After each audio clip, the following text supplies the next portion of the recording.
নেহেরুজি মহিলাদের কাছে বিশেষ ছিলেন বলেই কি উনার সঙ্গে উনার স্ত্রীর সম্পর্কের অবনতি হয়েছিল? নেহেরু কি তার স্ত্রীর সাথে কোনো ধরনের প্রতারণা করছিলেন? নেহেরু কি তার অসুস্থ স্ত্রীকে একা রেখেছিলেন? আসুন আজ জেনে নেওয়া যাক নেহেরু এবং তার স্ত্রী কমলা দেবীর মধ্যে সম্পর্কটা আসলে কেমন ছিল। নমস্কার বন্ধুরা, জওয়াহরলাল নেহেরুর মহিলাদের সঙ্গে সম্পর্ক নিয়ে অনেক গল্প আর উপখ্যান ইতিহাসে লিপিবদ্ধ করা আছে। বলা হয়ে থাকে নেহেরুর মোহনীয় ব্যক্তিত্ব এবং ক্যারিজম্যাটিক শৈলীর কারণে তিনি মহিলাদের মধ্যে খুবই জনপ্রিয় ছিলেন।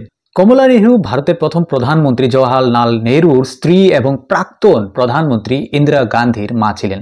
জওয়াহরলাল নেহেরু এবং কমলা দেবীর সম্পর্ক ইতিহাসে বহুবার আলোচিত হয়েছে। আসুন আজ জানি নেহেরুজি ও তার স্ত্রী কমলা দেবীর মধ্যে আসলে কেমন সম্পর্ক ছিল। কমলা নেহেরুর জীবন ভারতীয় স্বাধীনতা সংগ্রামে ত্যাগ ও সাহসের প্রতীক। তিনি 1899 সালে মধ্যবিত্ত কাশ্মীরি পণ্ডিত পরিবারে জন্মগ্রহণ করেছিলেন। নেহেরু এবং কমলা খুব অল্প বয়সী বিয়ে হয়ে গিয়েছিল যখন নেহেরুজি আধুনিক শিক্ষা, সমাজ সংস্কার এবং স্বাধীনতা সংগ্রামের দিকে ঝুঁকে পড়েছিলেন। স্বাধীনতা সংগ্রামে কমলা নেহেরুর অবদান ছিল অনন্য। এরপর কমলা সমাজ সেবায় আগ্রহী হন এবং ধীরে ধীরে স্বাধীনতা আন্দোলনেও সক্রিয়ভাবে অংশগ্রহণ করতে থাকেন। মহাত্মা গান্ধীর চিন্তাধারায় অনুপ্রাণিত হয়ে কমলা সত্যাগ্রহ ও স্বদেশী আন্দোলনে অংশগ্রহণ করেন। তিনি শুধুমাত্র তার স্বামীকে সমর্থনই করেননি, নিজেও গণ আন্দোলনে যোগদান করেছিলেন। তার এই ভূমিকার একটি গুরুত্বপূর্ণ উদাহরণ হলো 1930 সালের লবণ সত্যাগ্রহ। জওয়াহরলাল নেহেরু জেলে থাকাকালীন আন্দোলনের নেতৃত্ব নেন কমলা নেহেরু। এলাহাবাদে তিনি নারীদের একটি বড় দলের নেতৃত্ব দেন যারা ব্রিটিশদের বিরুদ্ধে প্রতিবাদ করেছিল এবং লবণ আইন লঙ্ঘন করেছিল। তার ভূমিকা তাকে ভারতীয় মহিলাদের মধ্যে অনুপ্রেরণার উৎস হিসেবে তুলে ধরেছিল। কমলার স্বাস্থ্য সবসময় খুব একটা বেশি ভালো চলছিল না, বা বলতে পারেন ছোটবেলা থেকে তার স্বাস্থ্য সমস্যা ছিল। স্বাধীনতা সংগ্রাম ও সামাজিক কর্মকাণ্ডে অংশগ্রহণের কারণে তার স্বাস্থ্যের আরও অবনতি হতে শুরু করে। পরে উনার টিবি রোগ হয়ে যায়, যার চিকিৎসার জন্য উনাকে 1935 সালে সুইজারল্যান্ডে পাঠানো হয়েছিল। দুর্ভাগ্যক্রমে সেখানেই চিকিৎসাধীন থাকাকালীন সে অবস্থায় তার মৃত্যু হয়েছিল। পণ্ডিত জওয়াহরলাল নেহেরু এবং কমলা নেহেরুর মধ্যে সম্পর্ক জটিল ছিল, অনেক উত্থান পতনও ছিল। জওয়াহরলাল একজন স্বাধীনতা সংগ্রামী, চিন্তাবিদ এবং আধুনিক ভারতের স্রষ্টা হিসেবে তার দায়িত্ব পালনে অত্যন্ত ব্যস্ত ছিলেন। এই কারণে নেহেরুর বেশিরভাগ সময় রাজনীতিতে এবং দেশের সেবায় ব্যয় হচ্ছিল, যখন কমলা নেহেরু গৃহস্থ জীবন এবং আন্দোলনে তার ভূমিকা পালন করছিলেন। কিছু নিবন্ধ এবং ঐতিহাসিক নোট রয়েছে যা উল্লেখ করে যে জওয়াহরলাল নেহেরু তার জীবনে অন্যান্য মহিলাদের সাথে সম্পর্ক রেখেছিলেন, বিশেষ করে স্বাধীনতা আন্দোলনের সময়। তবে এটাও সত্য যে নেহেরু ও কমলার মধ্যে গভীর আবেগীয় বন্ধন এবং একে অপরের প্রতি শ্রদ্ধা ছিল। কমলা নেহেরুকে তার স্বাস্থ্য এবং তার সংগ্রামের সময় নেহেরু অনেক সমর্থন দিয়েছিলেন, কিন্তু এটা বলা কঠিন যে তারা সম্পূর্ণরূপে একজন স্বামী স্ত্রীর মতো থাকতেন কিনা।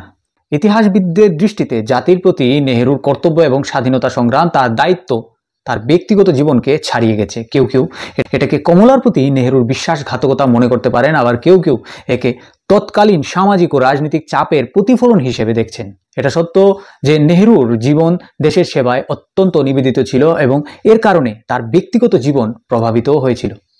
কিছু ইতিহাসবিদ মনে করেন যে নেহেরু ও কমলার লালন পালন ও ব্যক্তিত্বের মধ্যে পার্থক্য ছিল। নেহেরু পশ্চিমী চিন্তাধারার দিকে ঝুঁকে পড়েছিলেন, অন্যদিকে কমলা ট্রেডিশনাল ভারতীয় মূল্যবোধ দ্বারা প্রভাবিত ছিলেন। এটি তাদের মধ্যে ক্রমবর্ধমান মানসিক দূরত্বের দিকে পরিচালিত করছিল এবং কিছু ইতিহাসবিদদের মতে নেহেরু তার স্ত্রীর চিন্তা ভাবনা এবং অনুভূতি পুরোপুরিভাবে বুঝতে ব্যর্থ হয়েছিলেন। অতএব নেহেরু একজন ভালো স্বামী ছিলেন কি না তা নির্ভর করে আমরা কোন দৃষ্টিকোণ দিয়ে এটিকে কিভাবে দেখি তার উপর। এবার আসুন একবার জেনে নেওয়া যাক নেহেরুজি তার স্ত্রী সম্পর্কে কি ভাবতেন। সত্যিই কি তাদের সম্পর্কের কোনো ধরনের অবনতি হয়েছিল? 1934 সালের মে মাসগুলোতে কমলার স্বাস্থ্যের অবনতি হওয়ার পর তার যত্নের জন্য এলাহাবাদের স্বরাজ ভবনে একটি ডিসপেন্সারি তৈরি করা হয়েছিল। নেহেরু সে সময় জেলেবন্দি ছিলেন। নেহেরু তার আত্মজীবনীতে তিনি নিজেই 1934 সালের আগস্ট মাসের উল্লেখ করেছেন, যখন তিনি দেরাদুন জেল থেকে 11 দিনের জন্য মুক্তি পেয়েছিলেন, যাতে তিনি তার অসুস্থ স্ত্রীকে দেখতে যেতে পারেন। নেহেরু তার আত্মজীবনীর 11 দিন অধ্যায়ে যা বিস্তারিত লিখেছেন তা থেকে বোঝা যায় যে স্ত্রী হারানোর ভয় তাকে কতটা কষ্ট দিয়েছিল।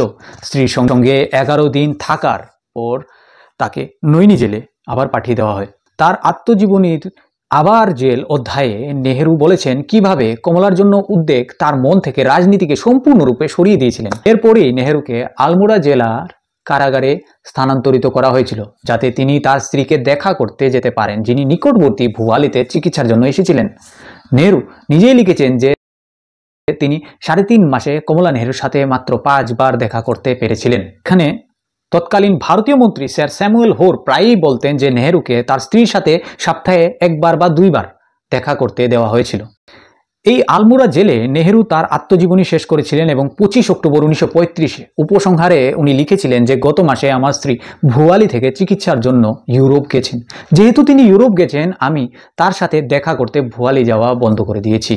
পরে তিনি বইতে যোগ করেছিলেন যে আমার স্ত্রীর অবস্থা শোচনীয় হওয়ার খবর পাওয়ায় 4 সেপ্টেম্বর হঠাৎ করে আলমোড়া জেল থেকে আমাকে মুক্তি দেওয়া। জার্মানির সোয়ার্ট ওয়ার্ল্ডের ভেডেন ওয়েলারে তার চিকিৎসা চলছিল। নেহেরু লিখেছেন, আমাকে বলা হয়েছিল যে আমার সাজা স্থগিত করা হয়েছে এবং আমার মুক্তি 5.5 মাস আগে আমি মুক্তি পেয়েছি। মুক্তি পাওয়ার সাথে সাথে প্লেনে করে তিনি ইউরোপের উদ্দেশ্যে রওনা দিয়েছিলেন। বন্ধুরা, আপনাদের বলি, এই সেই সময় ছিল যখন নেহেরুকে প্রথমবার অর্থনৈতিক সংকটের সম্মুখীন হতে হয়েছিল। অনেক কষ্ট করে উনি স্ত্রীর চিকিৎসার জন্য অর্থের ব্যবস্থা করতে পেরেছিলেন। 5 বছর পরে নেহেরু তার আত্মজীবনীতে একটি ছোট্ট অংশ যোগ করেন এবং বলেন যে ওয়েডেনওয়েলারে তিনি তার বইটিতে আরও একটু বিস্তারিত ইনফরমেশন দিয়েছিলেন। কমলার মৃত্যুর পর নেহেরু পরিস্থিতির সঙ্গে নিজেকে মানিয়ে নিতে পারছিলেন না। ভিড়, কাজ আর একাকিত্ব তার জীবনে বাসা বেঁধে ফেলেছিল। উনার এই আত্মজীবনী নিজেই প্রমাণ করে যে নেহেরু তার স্ত্রীকে কতটা ভালোবাসতেন।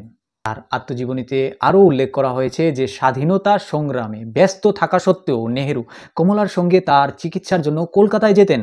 আরও কি, এর আগে কমলাকে 1925 সালে কয়েক মাস লখনৌতে চিকিৎসা করা হয়েছিল, কিন্তু যখন ডাক্তাররা স্পষ্টভাবে বলেছিলেন যে তাকে সুইজারল্যান্ড নিয়ে যেতে হবে, তখন নেহেরু নিজেই 1926 সালের মার্চ মাসে তার স্ত্রী এবং কন্যা ইন্দিরাকে নিয়ে ভেনিসের উদ্দেশ্যে রওনা হন। তবে এই যাত্রায় ওনার বোনও ওনার সঙ্গে ছিলেন। স্পষ্টতই তিনি তার স্ত্রীর বিষয়ে খুব সিরিয়াস ছিলেন। যেখানে সুইজারল্যান্ডের জেনেভা এবং মন্টানার মাউন্টের স্যানিটোরিয়ামে কমলা নেহেরুর চিকিৎসা করা হয়। নেহেরু কমলা নেহেরুর অস্থি ভারতে নিয়ে এসে ত্রিবেণী সঙ্গমে নিমজ্জিত করেছিলেন, যা স্পষ্টতই দেখায় যে শেষ অবধি নেহেরুর স্ত্রীর প্রতি তার ভালোবাসা এবং শ্রদ্ধা অটুট ছিল। আত্মজীবনীতে তিনি তার স্ত্রীর প্রয়াণের পর তার দুর্দশার কথা বিস্তারিতভাবে উল্লেখ করে লিখে গেছেন।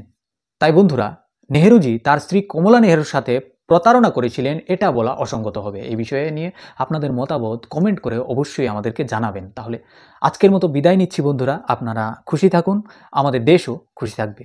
জয় হিন্দ।